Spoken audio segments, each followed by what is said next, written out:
जबकि मैं कहता हूं ईविल का एग्जिस्ट करना गॉड के एग्जिस्ट करने की दलील है, उसके खिलाफ नहीं है।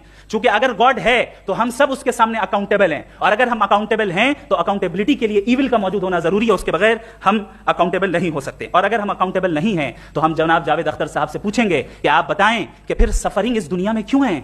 अगर खुदा नहीं है तो सफरिंग क्यों है? और उन लोगों के जज्बे का क्या जिनके अंदर सफरिंग के बाद इंतकाम लेने का जज्बा पाया जाता है और वो इस दुनिया से ऐसे ही चले गए, क्या उनकी सारी तकलीफें बेकार चली जाएंगी? अब आ जाएं उसी एग्जांपल की तरफ कि बॉल, मुझसे अगर कोई पूछे इस बॉल को किसने बनाया और या इस एक्सपेंडेड बॉल को किसने बनाया, मैं कहूंगा कि चूंकि ये यूनिवर्स और इस यूनिवर्स की तमाम चीजें कॉन्टिंजेंट हैं। कॉन्टिंजेंट होने का मतलब ये होता है कि जो अपने एग्जिस्टेंस पे किसी के ऊपर डिपेंड करती हो, तो जाहिर है ये यूनिवर्स कॉन्टिंजेंट है। और अगर कोई चीज कॉन्टिंजेंट नहीं है तो मैं रिक्वेस्ट करूंगा कि मुझे दिखा दें कि कौन सी चीज यूनिवर्स में कॉन्टिंजेंट नहीं है, हम भी जरा गौर कर लें और हम भी देख लें। और जब कॉन्टिंजेंट चीजें मौजूद हैं तो फिलोसोफर्स की इस्तिलाह के मुताबिक, हम उस टर्मिनोलॉजी के मुताबिक हम उस जगह तक पहुंचते हैं और उस हस्ती तक पहुंचते हैं जिसे नेसेसरी बीइंग कहा जाता है, कि ये वो नेसेसरी बीइंग है जिसका मौजूद ना होना नामुमकिन हो। क्योंकि अगर ये मौजूद ना हो तो सारी चीजें एग्जिस्टेंस में आएंगी ही नहीं, और ये सारी कॉन्टिंजेंट चीजें उसी के ऊपर डिपेंड करती हैं। अब अगर आप ये सवाल करते हैं कि फिर उस हस्ती को किसने बनाया, फिर उसका कॉज क्या है, फिर उसका कॉज क्या है, फिर उसका कॉज क्या है, और एंडलेसली चले जाएं,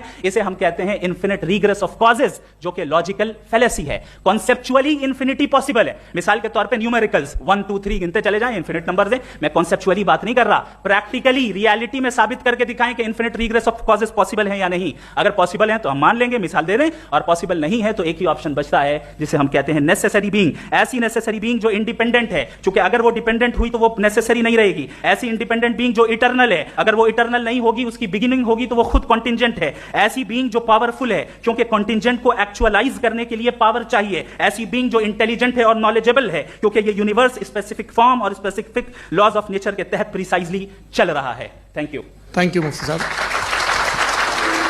मैं इन दलीलों के बाद जावेद अख्तर साहब से गुजारिश करूंगा, आप बैठ के बोलना चाहेंगे?